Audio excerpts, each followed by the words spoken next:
عبداللہ، جو میرے، تمہارے اور ہم سب کے اندر جانے کہاں چھپا بیٹھا رہتا ہے۔ دور حاضر کا مقبول ترین ناول عبداللہ۔ اس ناول کو تحریر کیا ہے ہاشم ندیم نے، اور اس خوبصورت ناول کو اسپانسر کیا ہے علی نیّر صاحب نے، اور علی نیّر صاحب اس ناول کو ڈیڈیکیٹ کرتے ہیں اپنی والدہ عابدہ شاہین مان کو۔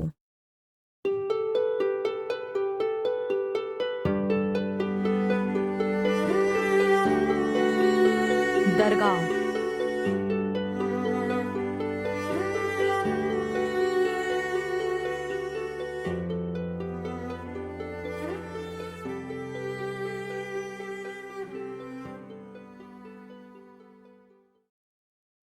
ساحل کی طرف جاتی ہوئی مرکزی شاہراہ، جو عام حالات میں کسی جوان بیوہ کی اجڑی مانگ کی طرح بے رنگ اور سنسان پڑی رہتی تھی، اس وقت شہر کے امراء کی چند بگڑی ہوئی اولادوں کی خرمستیوں کی اماجگاہ بنی ہوئی تھی۔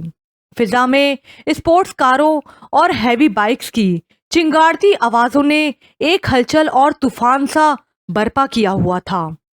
معاملہ شہر سے ویران ساحل کی پٹی تک ریس کا تھا، اور ہم میں سے کوئی بھی یہ ریس ہارنا نہیں چاہتا تھا۔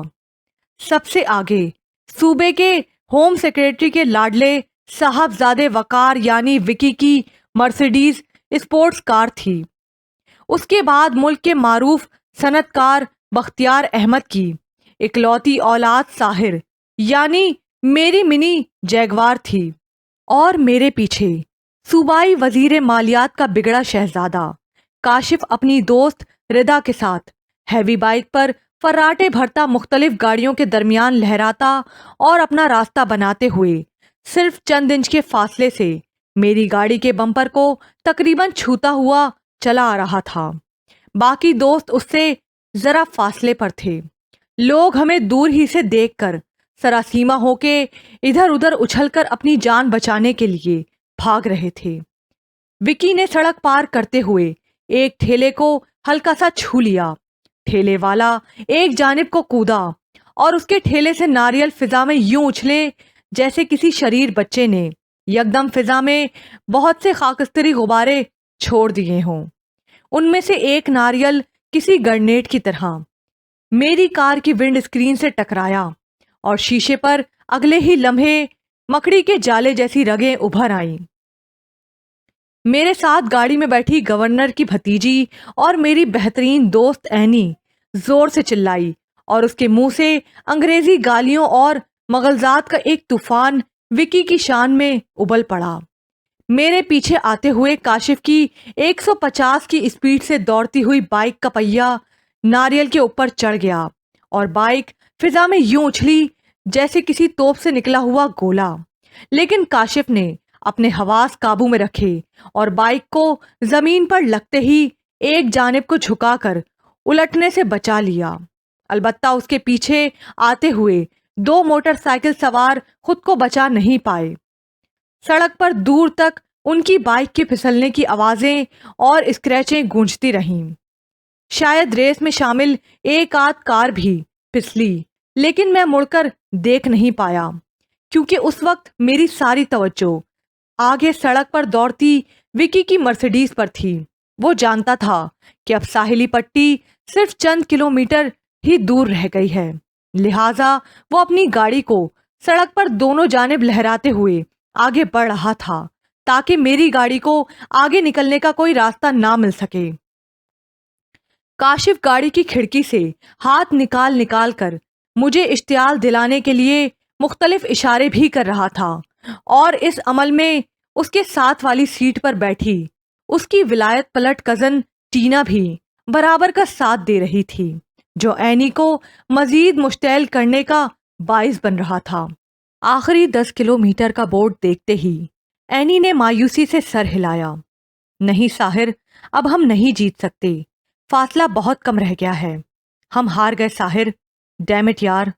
میں نے اینی کو کوئی جواب نہیں دیا اور گیئر بدل کر ایکسیلیٹر پر دباؤ بڑھایا۔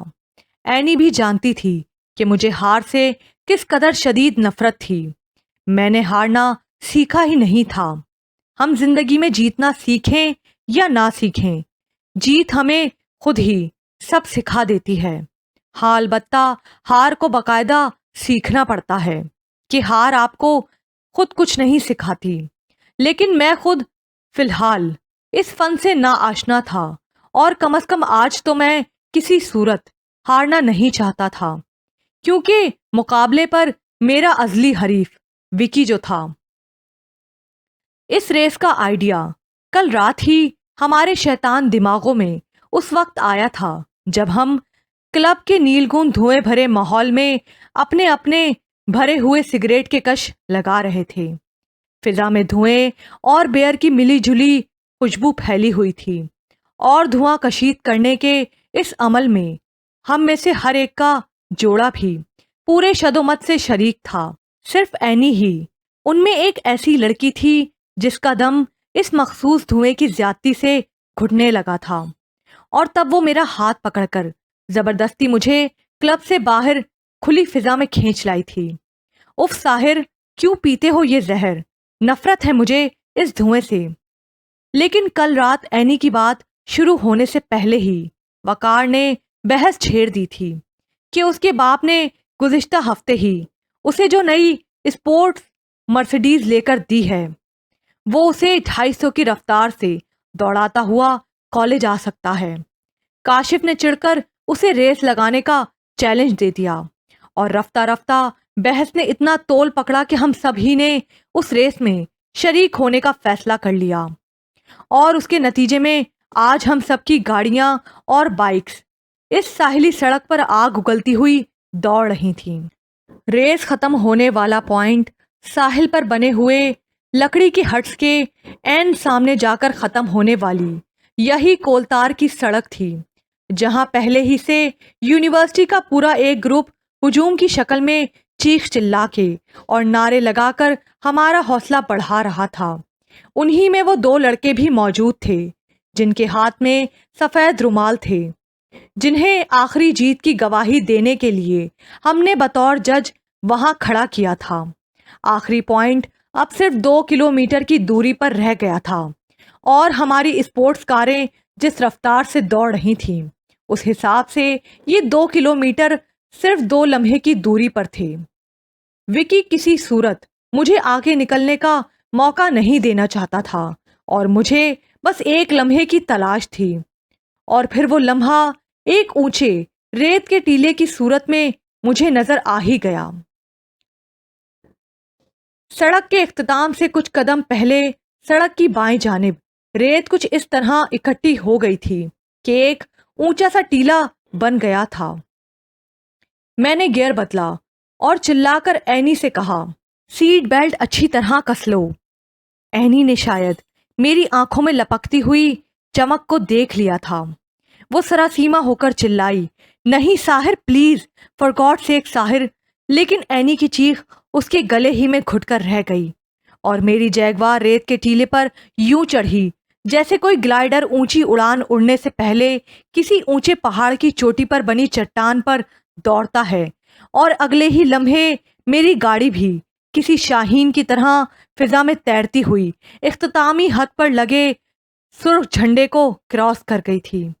فضا میں تیرتے ہوئے میری نظر نیچے 2 فٹ پیچھے آتی مرسیڈیز میں بیٹھے وکی پر پڑی، جس نے جھنجھلاہٹ میں اپنا سر زور سے اسٹیئرنگ پر دے مارا تھا۔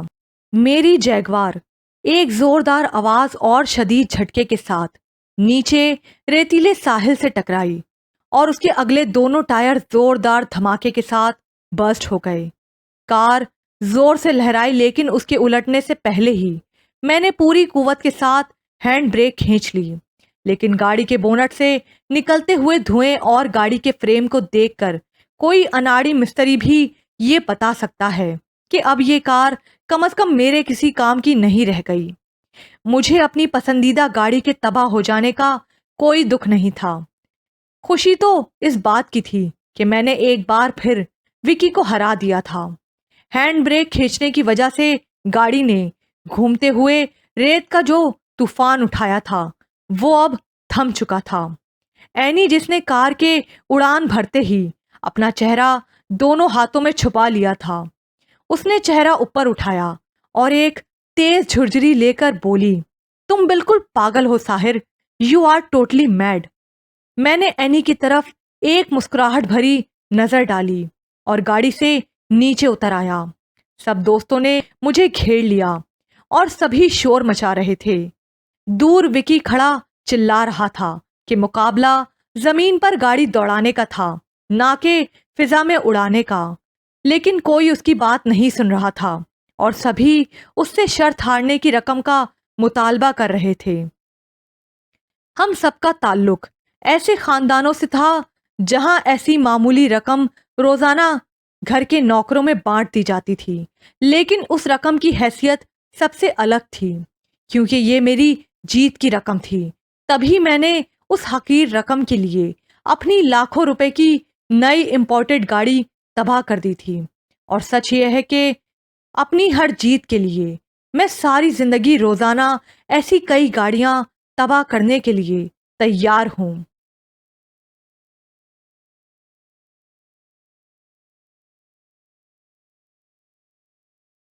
میں ان سب کو لڑتا جھگڑتا چھوڑ کر ایک اونچی چٹان پر بنے پتھر کے بینچ پر جا کر بیٹھ گیا اور دور سے آتی لہروں کو چٹان سے ٹکرا کر پاش پاش ہوتے دیکھنے میں مشغول ہو گیا۔ میری شخصیت میں ایک عجیب تضاد بھی تھا کہ ہر جیت فتح کے فوراً بعد میرے لیے اپنی اہمیت کھو دیتی تھی۔ سو آج بھی یہی ہوا۔ ابھی چند لمحے پہلے میں نے جس جیت کے لیے اپنے ساتھ ساتھ اپنی عزیز از جان دوست اینی کی زندگی بھی داؤ پر لگا دی تھی، اب میرے لیے ماضی بن چکی تھی اور مجھے اس فتح کی تکرار سے کوئی سروکار نہیں تھا۔ میں نے نیچے اینی گروپ اور وکی کو لڑتے جھگڑتے دیکھا اور اکتا کر سگریٹ سلگا لی۔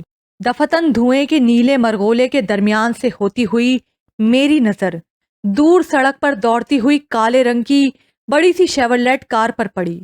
اچھی گاڑیاں بچپن سے میری کمزوری تھیں، اور جو لوگ کاروں کے بارے میں تھوڑا بہت علم رکھتے ہیں وہ یہ بھی ضرور جانتے ہوں گے کہ شیورلیٹ کو کاروں کی شہزادی کہا جاتا ہے، اور نئے ماڈل کی یہ شہزادی تو اب ہمارے ہاں تقریباً ناپید ہو گئی ہے۔